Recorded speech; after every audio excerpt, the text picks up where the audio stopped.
আমির আমদার সাহেব আগে কিন্তু এরকম উল্টাপাল্টা কথা বলতো না, বলতো, কিন্তু তাকে যে পরিমাণ অত্যাচার করা হয়েছে আমি তার আইনজীবী হিসেবে আমি জানি তার শরীরের 80% কিচ্ছু রাখে নাই, তার মাথায় কাজ করছে না তো, এই পরিমাণ অত্যাচার করা হয়েছে।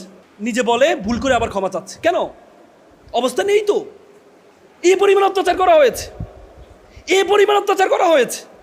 অত্যাচারের কাহিনী শুধু তার থেকে সামনে বসে একটু শুনেন ভাই, একটু শুনেন। আপনারা তো হুট করে একটা কথা বললে তাকে কাফের বানা দিচ্ছেন। একটু শুনেন কতটুকু অত্যাচার পাইছেন আপনি, কতটুকু অত্যাচার আপনি এর মধ্যে সহ্য করেছেন, একটু শুনেন ভাই। আমরা আলেম সমাজ, আলেম হচ্ছে আমাদের রত্ন, এরা সবাই কওমি আলিয়া সবাই আমাদের রত্ন। এদেরকে আমরা যদি সমালোচনা করি তাহলে একসময়, আমি আবারও বলছি, দ্বিতীয় হাসিনার জন্য আপনাদের অপেক্ষা করতে হবে। এই জন্য ফতুয়া দিয়েন না, এক জায়গায় বসে ফতুয়া দেওয়া দরকার নাই।